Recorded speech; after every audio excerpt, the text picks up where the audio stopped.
Hi, my name is James Michael Bowers, and I'm the Northeast City Council representative. And this is our Northeast Citizens Meeting, our monthly town hall that's held on the third Thursday of the month from 5:30 to 6:30. These meetings are a tradition that have continued all the way from the very first Northeast City Council representative, Marguerite Alschweid.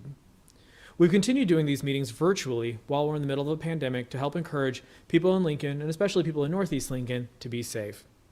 I'll provide a quick little update about what the city's been working on and some new information, and then I'll pass it over to our guest speaker of the month, our new health director, Pat Lopez, who will talk to us a little about COVID and how we can celebrate Husker Game Day and how we can celebrate Halloween safely.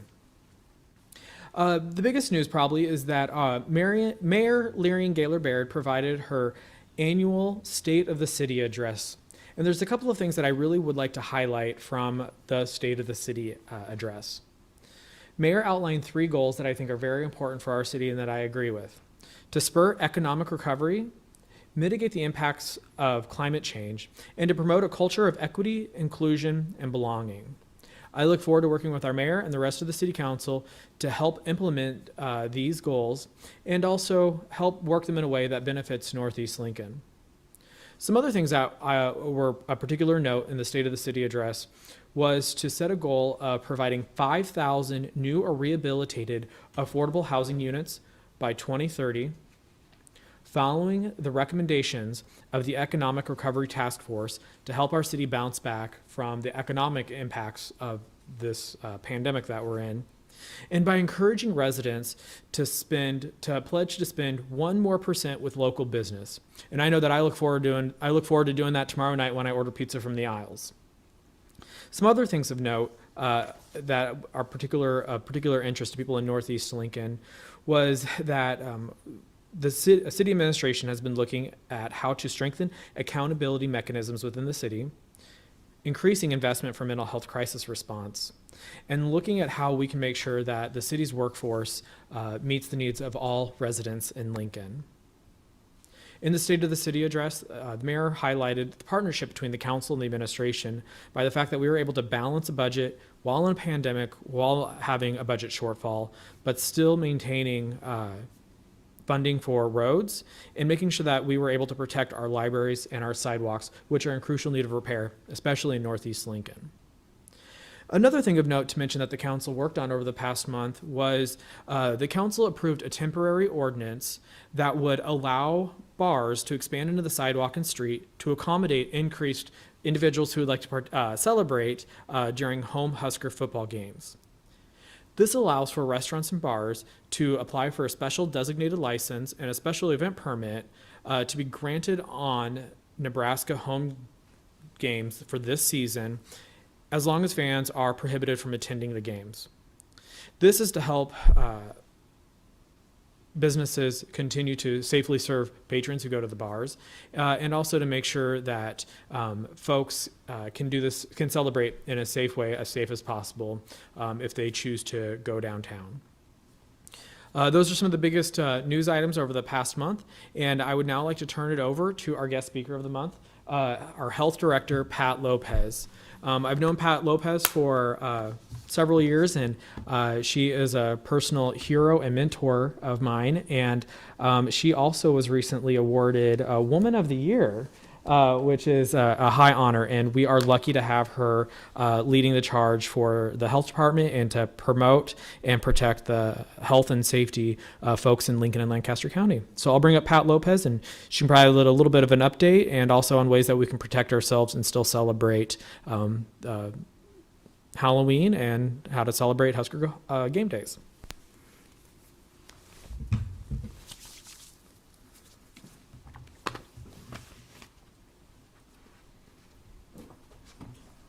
Thank you, Councilman Bowers, and thank you for allowing me to be here tonight and share some information with you.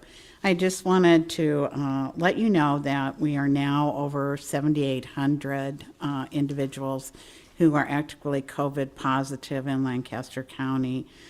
We did report another death today, and we're very saddened for that individual's family and loved ones.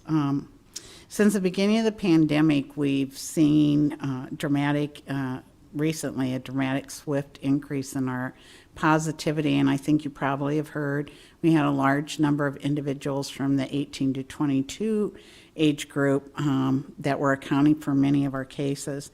But in the last few weeks, we're seeing more individuals in the age group of 30 to 59. In fact, last week that was 40% of those individuals that were positive. And then another area where we've seen dramatic increase is in individuals 60 to 69 years or 79. So those are very concerning numbers to us. And what we're seeing is it's a lot from people having small gatherings thinking that they're okay with family members or friends not in their household. But even in that small group, right now with what's happening in the community spread, we're encouraging people to follow the safety standards and wear a mask, wash your hands, and really watch your distance. It doesn't mean that you can't get together. You just need to follow those procedures to make sure that you're safe and your family's safe. Our goal has been and continues to be keep our businesses open and keep our children in school. So we need the whole community to work with us on that effort. We have still not been able to identify any transmission between students in the classroom. It's generally the activities that go on after school where people are having positive cases or other family members being positive and exposing their children. Another thing that I want to tell you about is that, we work really closely with our cultural centers and others in trying to address the needs for health equity in the community. And it's not just the cultural centers. We've been working with the Homeless Coalition. We've been working with the People's City Mission in trying to make sure that people's needs are met at this time. We continue to provide personal protective equipment, and we also continue to work with our long-term care facilities who have a tremendous amount of work to do to keep our older community members safe. The other thing that I wanted to mention is even though we're doing all these things and we're looking at COVID, and I'm sharing that with you, the health department is continuing to carry on their other activities. So if you have questions, you have a health concern, you need to be connected, you're not sure how you can enroll in the expanded Medicaid option for you to get health care coverage, please call us at 441-8065. We have nurses there who can answer your questions and assist you. And our clinics are open for immunizations and dental care. And if you just call that number, we can get you directed at 441-8065. Another thing I'd like to highlight too tonight with you all is that we're providing flu vaccine in the community at no charge. There are several locations. We're updating those on our website. As now we've gone to 3 of our middle schools and invited all the community members and the elementary schools who send students to that school to receive not only flu vaccine, but their childhood immunization. And as I said, there's no charge. We're really trying to get people to get immunized before Halloween. So our time frame is getting shorter, so if you can all help us meet that measure, it would be great.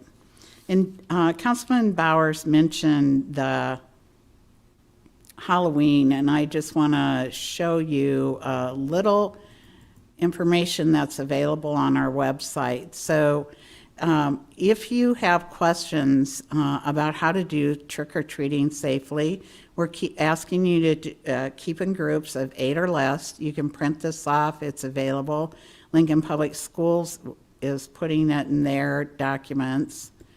But we want you to wear a mask under your mask, wash your hands before touching treats. We're encouraging people to place the treats out in individual packages. I think, I'm not sure where the gentleman lives, but they did a story about him in the paper on his PVC pipe that they're sending candy down from the the roof. I thought that was really pretty creative. So you may see some other things out there. The key thing is just to keep our children safe.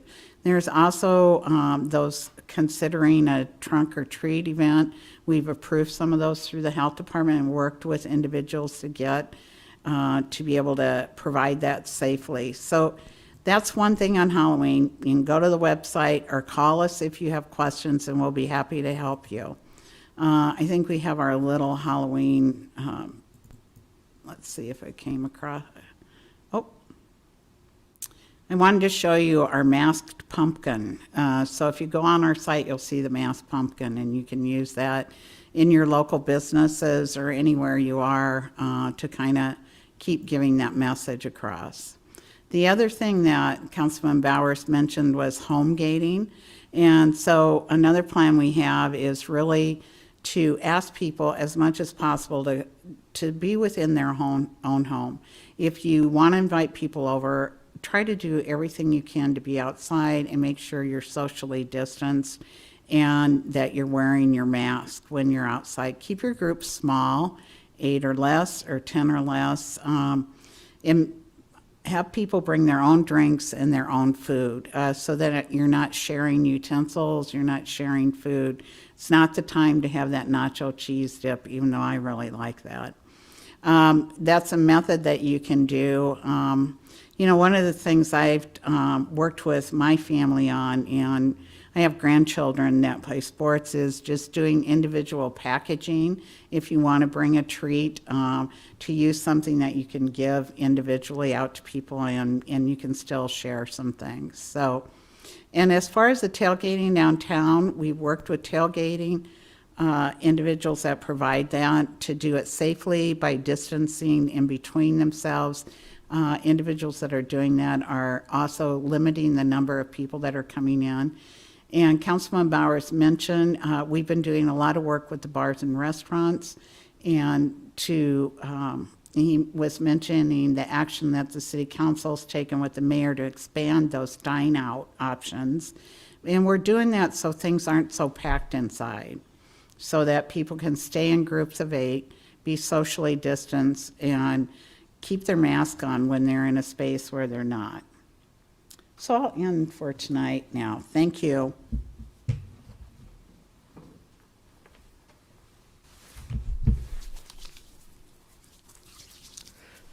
All right, thank you, Director Lopez, for coming out and sharing that information.